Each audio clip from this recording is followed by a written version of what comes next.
The Unrivaled's Week 2 ratings have come out. They are real bad. In fact, Angel Reese failed to break 100,000 viewers. Now tell me again how everybody's tuning in for you. The WNBA's got a white girl problem, and it's not going away. It's getting worse. Well, it has just been confirmed that Caitlin Clark will not be competing in the NBA three-point contest. Caitlin Clark just made a jaw-dropping choice that left NBA fans in shock, while Angel Reese and the Unrivaled League continue to crumble in the most humiliating way. A lot of people were tuning in for that little highlight where she lined up for that wide open top of the key three and then airballed it. She's still getting crushed. Clark, the biggest name in women's basketball, has officially turned down the NBA All-Star Weekend three-point contest, refusing to follow the path of Sabrina Ionescu. Caitlin Clark's experience has been non-stop. Here's a woman that becomes the biggest star in sport. The Caitlin Clark phenomenon hasn't slowed down for a second. She's become the biggest star in sports. But while Clark is making power moves, Angel Reese's league is falling apart, proving once again that without Caitlin Clark, women's basketball struggles to keep fans engaged.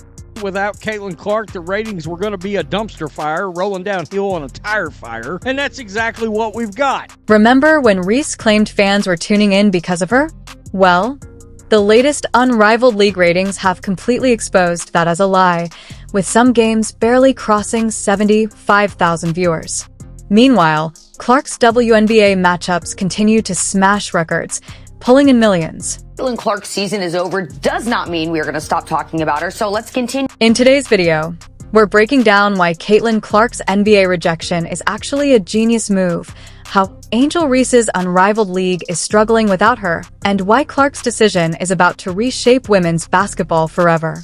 Buckle up, this one's going to be big. The new Women's Basketball League Unrivaled is averaging 194,000 viewers. Coverage on Monday night averaged 166,000. Saturday coverage averaged 98,000. The battle between Dejanay Carrington and Angel Reese barely broke 75,000 viewers. Are you kidding me? If Caitlin Clark would have played in that game, it would have got 500,000 viewers.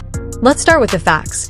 Without Caitlin Clark, women's basketball is struggling to bring in viewers, and nowhere is that more obvious than in the Unrivaled League. That is garbage. We told you people wasn't going to tune in for this league. We tried to tell you that. Oh no, watch, Angel's going to ball it. You can't argue with 76,000 viewers. When this league was first announced, it was hyped as the future of women's basketball, featuring top WNBA stars, flashy promotions, and big-name investors.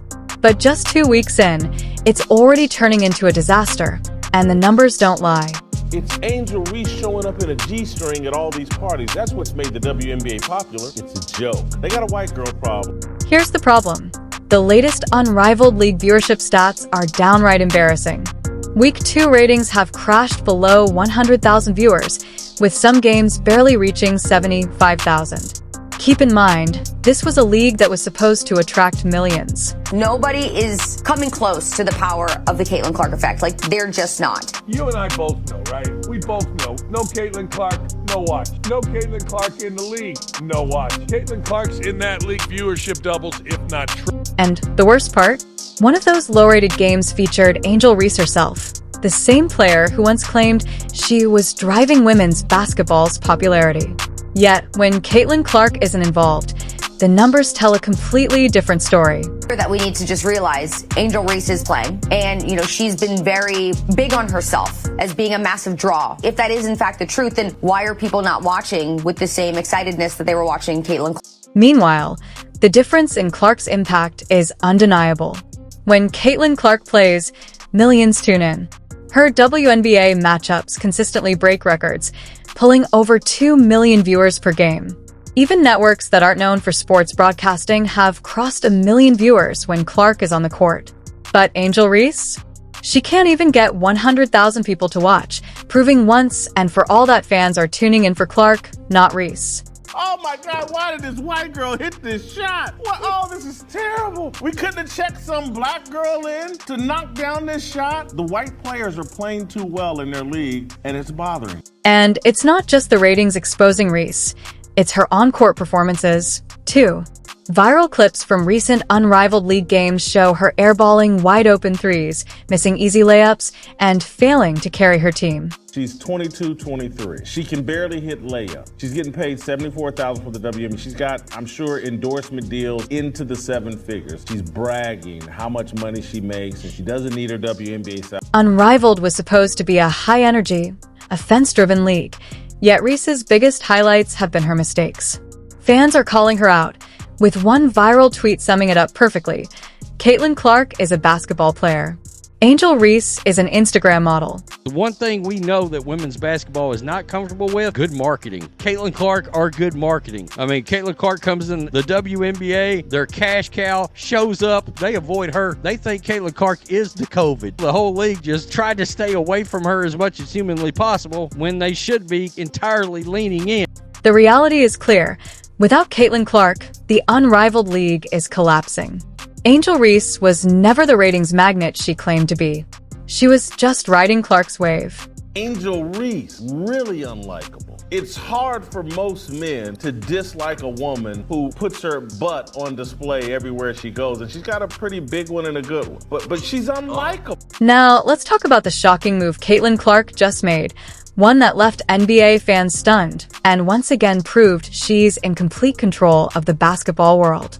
For months, speculation swirled that Clark would follow Sabrina Ionescu's path and compete in the NBA All-Star Weekend three-point contest. I'm not allowed to talk about her missing layups left and right, but she can go on her podcast and talk about Caitlin Clark or anything else that she wants to. But her supporters, they're mad. Could you hit a rim? Could you not airball to the thousands of people that's watching on TV? It's a pretty poor-looking product on television. The announcers simply pretended Angel Reese airball on the three didn't. Potentially going up against Steph Curry, Klay Thompson, and Ionescu in a historic crossover event, this seemed like the perfect stage for Clark, a chance to compete on basketball's biggest platform in front of millions and further cement her status as the face of the game. But I was so sure about this one thing, and boy was I wrong. No, because I really wanted to see her at NBA All-Star Weekend. But then, the shocker, Caitlin Clark declined the invitation. According to reports from Sports Business Journal, Clark has absolutely no interest in participating in the NBA three-point contest, leaving fans wondering why. Indiana Fever star Caitlin Clark will not participate in the NBA All-Star Special three-point shootout in San Francisco and wants her first three-point contest to be at WNBA All-Star in Indianapolis this summer, her representatives at Excel Sports said. The answer? Because Caitlin Clark isn't here for gimmicks. She's here to dominate on her own terms. Sources close to Clark revealed that the NBA's three-point contest format simply doesn't match her playing style. Unlike traditional NBA shooters, Clark doesn't practice shooting off a ball rack. They said Caitlin Clark has declined the NBA's offer to participate in the three-point contest during All-Star Weekend. They said sources said Clark is not interested in shooting three-pointers off a ball rack, considering her practice regimen consists of only catch-and-shoot three-pointers and shots off the dribble. And unless she is persuaded otherwise, she will decline the invitation. Her training focuses on catch-and-shoot threes and off-the-dribble shots, making the NBA's contest a completely different skill set. Entering without proper preparation didn't sit well with Clark, who has an elite competitor's mindset and refuses to participate in anything where she isn't fully prepared to win. Who doesn't love a good girls versus boys moment? With the momentum Caitlin Clark has right now, dominating basketball across both men's and women's sports, it seemed like the perfect opportunity to spark NBA All-Star Weekend, which has been desperate for excitement. But now, that star power might just be missing. We never see Caitlin shooting off of a rack. You know, she's great off the dribble, going into her left hand, shooting long threes. Like, she obviously has the ability. You know, we've seen her make 50 out of 54 shots. It's very different shooting off of a rack, and that is something that does take a bit of practice. And from what we have seen in her workouts and all these different types of things, if she's going to do this contest, she wants to win it. She seems psychotic. She seems to have that Kobe mentality. If that happens, it would be a game-changing moment, proving that Clark doesn't need to chase NBA competition. Instead, she's pulling NBA-level talent into her world, flipping the script entirely. She's not going to want to go out there and lose, and she's definitely not going to want to go out there not having practiced. It clearly shows her dedication and focus to being a better basketball player for next season, for the Indiana Fever next season. The bottom line? Caitlin Clark isn't chasing hype. She's building a legacy. Rather than opting for a flashy NBA spectacle, she's staying locked in on perfecting her craft and making a real impact where it matters most, the WNBA, where she's primed to dominate for years to come. Who doesn't love a good girls versus boys moment? I was just thinking, with the momentum that Caitlin Clark has this season, with her being basketball, both men's and women's this year, I just thought it was the perfect stage, and it would definitely bring a little spark to NBA All-Star that NBA All-Star unfortunately hasn't had.